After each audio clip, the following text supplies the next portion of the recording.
短短幾日，香港大埔宏福苑大火嘅餘溫仲喺度，捐款名單上面突然多咗一個好熟嘅名字——周深。唔係官方出公告，亦都唔係團隊大肆宣傳，而係公益基金會同媒體先出咗信息，粉絲同食瓜網民順住熱搜一條一條咁查，先發現佢已經打出咗一筆100萬人民幣嘅轉賬，用喺香港災後緊急救援同家園重建上面。呢一期我哋就將鏡頭對準周深，一邊係5級大火之後嗰個好慘烈嘅現場，另一邊係一位歌手喺度捐款上綜藝舞台，準備香港演唱會。佢實際做咗啲乜？點解會突然俾人推上輿論風口？先將幾個關鍵資訊講清楚。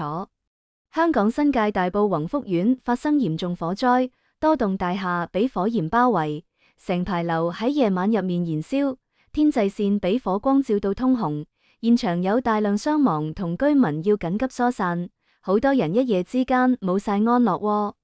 喺各方救援同各路捐款資訊一齊湧出嘅節點，上海復星公益基金會發文確認，周深向基金會捐款100萬人民幣，係定向用嚟支持今次香港火災嘅緊急救援同災後重建。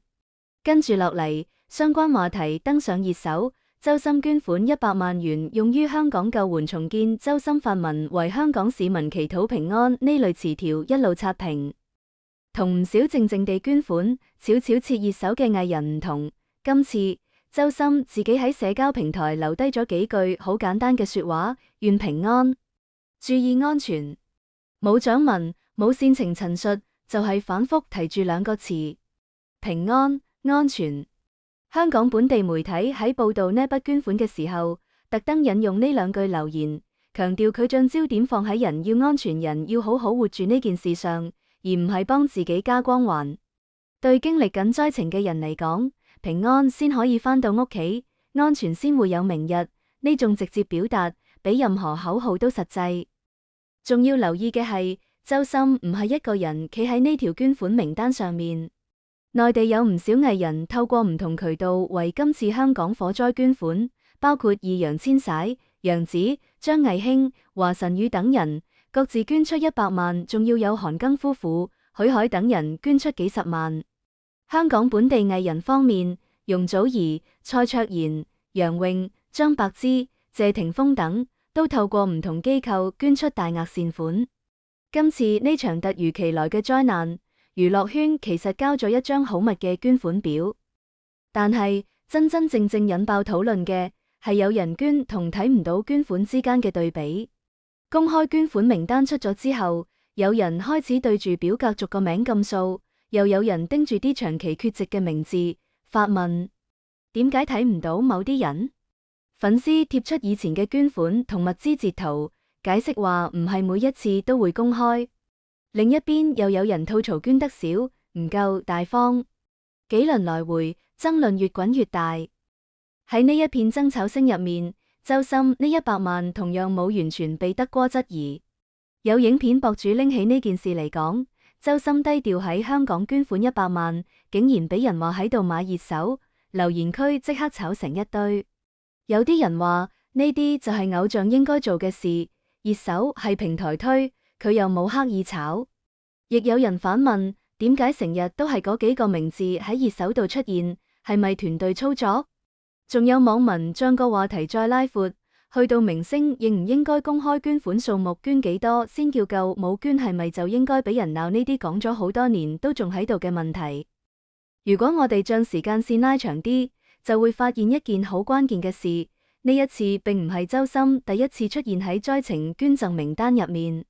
2025年6月，貴州榕江遭遇洪水，佢同工作室聯同上海復星公益基金會向當地捐出咗飲用水、方便食品、消毒液、發電機、抽水泵等一批救援物資。物資係連夜裝車，即晚開入災區。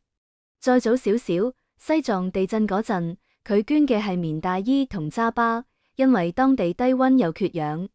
甘肅地震，佢捐武艙呼吸機同急救設備，係針對前線醫療好緊張。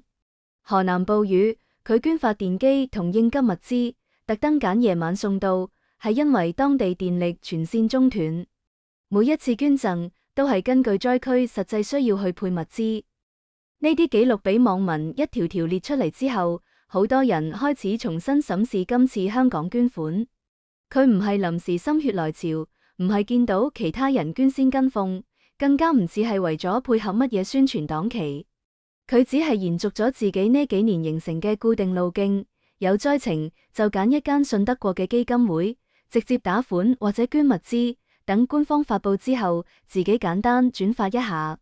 由佢嘅做法去睇，呢個係一個對流程已經好熟，亦都習慣喺災情發生第一時間出手嘅藝人，而唔係突然諗起要做一次形象工程。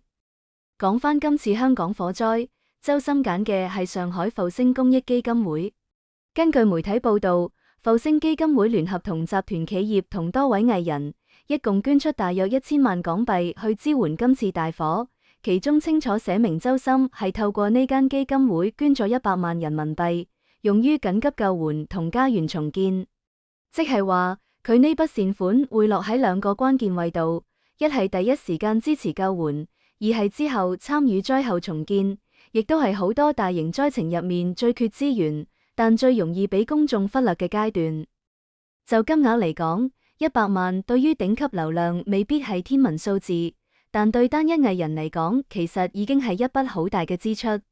再加埋佢近幾年多次捐物捐款嘅記錄，可以睇得出佢做公益嘅節奏唔係偶然一次出手，而係穩定持續喺唔同場景入面一路發力。正正因為呢種持續性，好多粉絲喺今次香港火災新聞出嚟之後，第一反應唔係哇，原來係佢，而係一句又係佢，一啲都唔意外。再望翻時間點，又會見到一個幾微妙嘅節點。周深捐款資訊係喺11月27號晚由基金會官宣，11月28號多間媒體跟進報道，香港文匯報等本地媒體都用咗幾大篇幅去寫佢同其他藝人嘅捐款細節。同一日，佢喺熱播綜藝音樂原計劃2嘅舞台上唱咗新歌《逃開夜幕》，相關舞台剪輯同直拍喺各大平台好快傳開。呢首歌根本就係為周深度身訂造，得佢先唱得起呢啲評論一路刷。一邊係為香港捐款100萬嘅新聞，一邊係逃開夜幕舞台好勁嘅熱搜。對一個歌手嚟講，係事業同價值觀喺同一個時間點重疊放大。節目組亦都將呢首歌包裝成為佢度身打造嘅作品，直拍影片喺社交平台不停俾人轉發。留言區入面，有人專心讚佢把聲，有人順手提到佢捐款，兩個話題自然扣埋一齊。音樂原計劃本身就係一檔專注原創音樂嘅綜藝，由江蘇衛視同愛奇藝聯合製作。第一季由2024年開始播，俾歌手同創作人喺節目入面配對原創歌。第二季喺2025年繼續上新。周深由第一季開始就係常駐嘉賓。今年喺第二季繼續坐鎮，聯同薛之謙、劉宇寧等人一齊搶歌伴舞台。節目設定入面，歌手唔淨係要唱得好，仲要展示自己對作品嘅理解同控制力。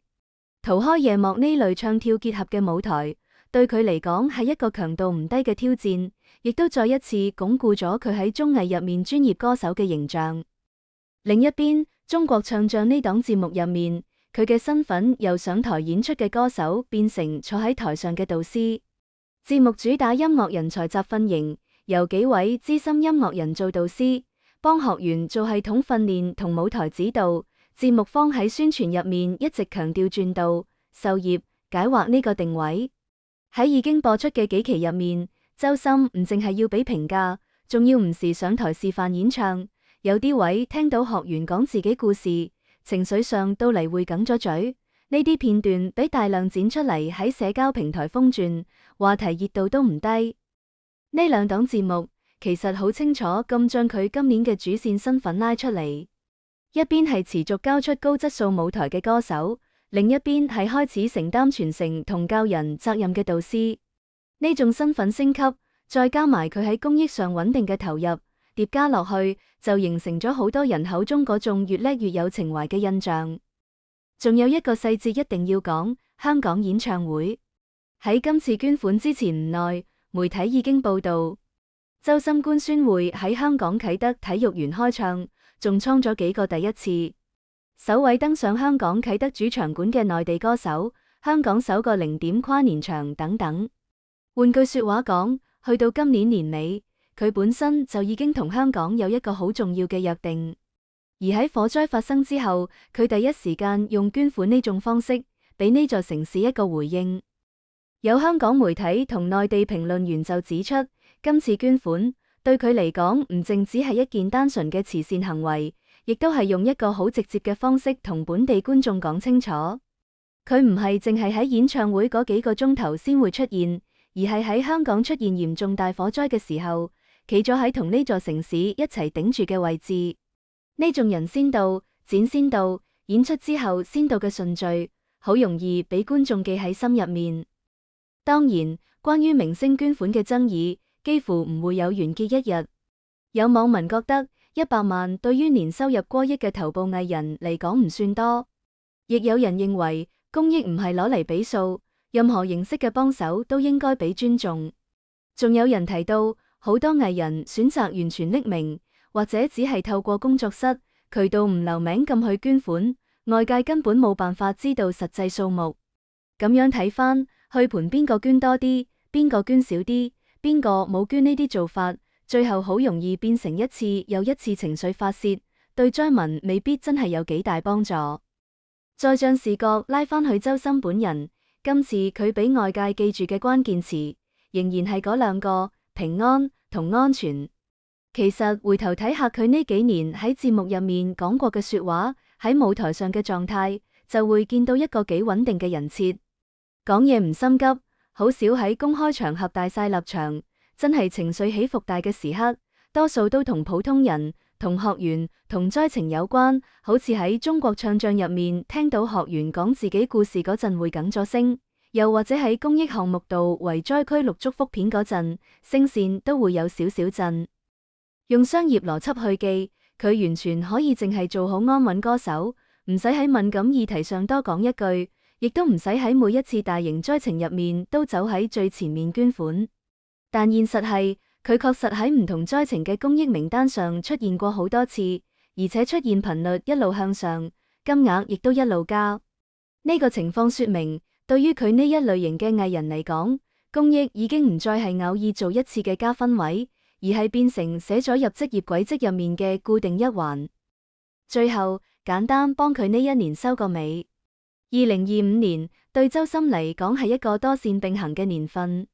有綜藝常駐，有導師身份，有原創歌曲，有巡迴演唱會，再加埋多次公益行動。